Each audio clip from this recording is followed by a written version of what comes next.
Okay, good morning. We are starting a new week. It's April 27th, so you should be pulling out your new packet for April 27th to 30th.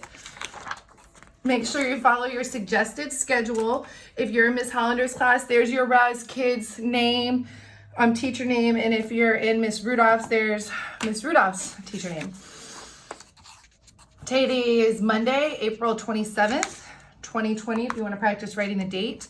And we are only completing what's in the Monday section. We are not moving ahead. Okay? All right, so the first thing we're going to be learning about today are phonics, and specifically we're going to be talking about open syllables. Last week we worked with the syllable LE being attached to other words. So that helped us read longer words. So this week, open syllables. And it says, knowing about different kinds of syllables can help you read words with more than one syllable.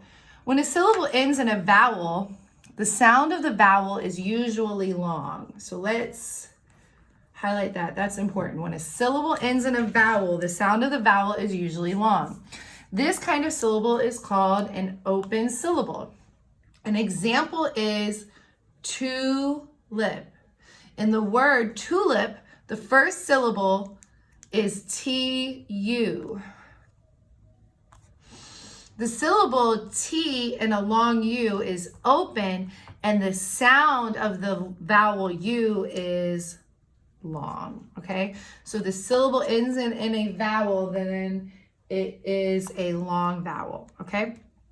All right, so here it wants you to the directions ask you to draw a line to break each word into syllables. Draw a line to break each word into syllables, just like you see here, all right? And then match the word to the picture it names. So I'm only gonna do number one, but acorn has two syllables. So you're gonna break it here. We have a long A, and then corn. So we're gonna draw an arrow to our acorn. All right, so you're gonna practice doing that with 2 through 6. Okay, on the next page, we're working with contractions. A contraction is a shortened form of a word or words. An apostrophe, say that with me, apostrophe replaces the dropped letter or letters in a contraction. So who is becomes whose. And you can see that the apostrophe replaces the I. I am, I'm. And the apostrophe replaces the A. Cannot, can't. And the apostrophe replaces the N-O. Do not, don't. And the apostrophe replaces the O in between the N and the T. So here it says, with the directions, choose the contraction from the box that takes the place of the underlined words and write the contraction on the line. So we'll do number one together, okay? Dana was not at the game. So I'm gonna come up and all right, clearly was not would not be replaced with words like I've, couldn't, she'd, or didn't. But was not does look similar to either won't or wasn't. And of course, what we actually use is wasn't. You can see the word was, you can see N apostrophe T. So that's definitely what we're filling in for was not. And that apostrophe goes in between the N and the T, you guys. Make that really clear, okay? Cross it off, and then you're gonna do 2 through 6. Next page, still working with contractions. An apostrophe takes the place of one or more letters in a contraction. Let us walk to the park. Let's walk to the park. What is the best way to go? What's the best way to go? I would turn right here. I'd turn right here. That is not the way. That isn't the way. Underline the contraction in each sentence and then write the 2 words that make the contraction. Or you can highlight it, it doesn't matter. Tito hasn't read the book. So the contraction is hasn't, and hasn't stands for has not. And the way you can check yourself is fill this in to see if it makes sense. So Tito has not read the book. And does that make sense? It sure does. All right, so you're gonna do 2 through 4. Now let's do number 5 together, and then you'll do 6 alone. read each sentence and replace the underlined words in the sentence with a contraction, then write the sentence on the line. So our contraction is are not, and anytime you have the contraction not, it's always replaced with N apostrophe T. So I write the books aren't on the shelf. Okay? And then you're going to do number 6. Okay, turn the page. Now we're working on math. And what we're going to do here is we're going to find what the error is. It says Sonia has 63 balloons. That is 16 more than Molly. How many balloons does Molly have? Is there a mistake? And for Puzzled Penguin, there is a mistake, and your operation should have been subtraction, okay? And it says draw a comparison bar to help Puzzled Penguin draw a comparison bar to help Puzzled Penguin. That's the first step. And then write an equation to solve the problem, okay? So the equation we've already written up here, right? So it's really, the equation is going to be 63 minus 16 equals whatever the difference of that is, right? So there's your equation. I'm going to put a check there because I've done that. But now I have to do a comparison bar, okay? So Sonia has 63 balloons.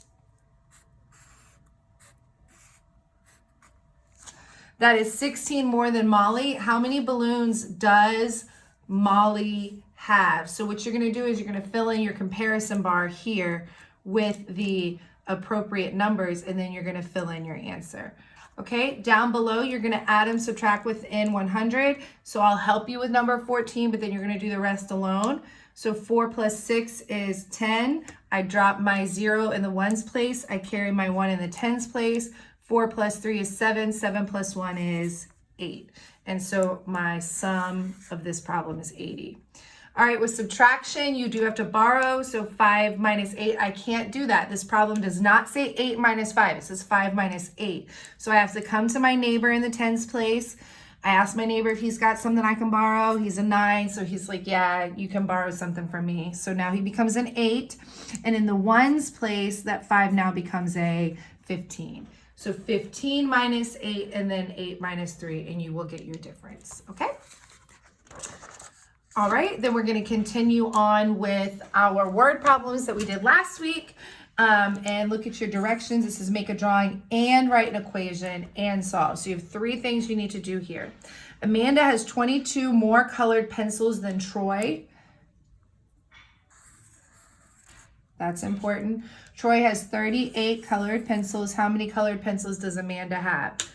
If Troy has 38 colored pencils, Amanda has 22 more.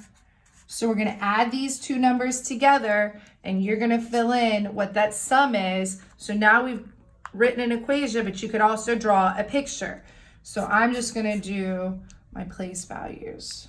There's 30, 1, 2, 3, 4, 5, 6, 7, 8, plus 20, 1, 2. And I might easily know that I can group all of my ones together, and that will make a 10. All right? So you're going to work through your math word problems. Okay, then you come to writing for the week, and you have your, you do have your graphic organizer here, but you don't have the prompt. The prompt is actually, and it's really fun, the prompt is actually under Wednesday. So I'm sorry, but you might have to flip through, but I will just show it to you here, okay? So if I flip to Wednesday, here's my prompt.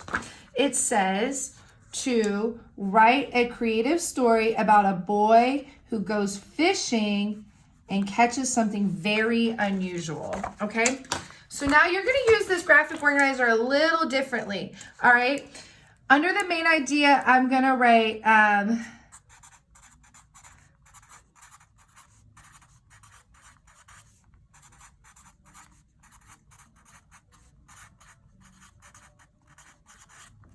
all right, so I know I'm writing about a boy who went fishing, okay?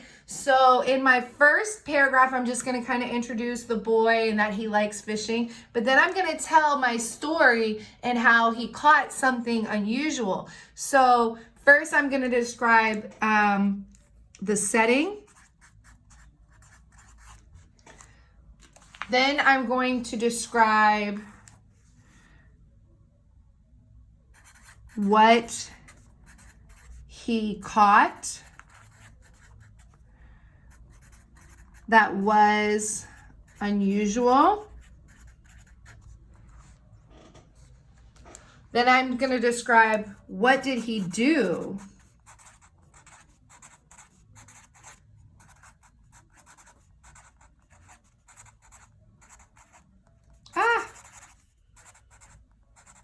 Oh, I had it right. Unusual. What did he do with his unusual catch? And then at the I'm just gonna wrap up whatever happens, whatever I decide is gonna happen in my story. I'm gonna wrap that up. Okay. And then I'll fill that in the end. Okay. So all you have to do today is fill out what are 4 things that happened with his unusual catch, making sure that you're at the very least telling me what that unusual catch was, okay? And draw a picture of your unusual catch here. And then tomorrow and Wednesday we'll work on a rough draft. Okay, so that's all you're doing for today. Make sure you're also logging on to Raz Kids, Prodigy, Freckle, and IXL. You've been doing an amazing job with IXL, boys and girls. Have a great Monday. I will be reading a very special book I'm excited about today, so also check for that, okay? I miss you. Be nice to your brothers and sisters. Bye-bye.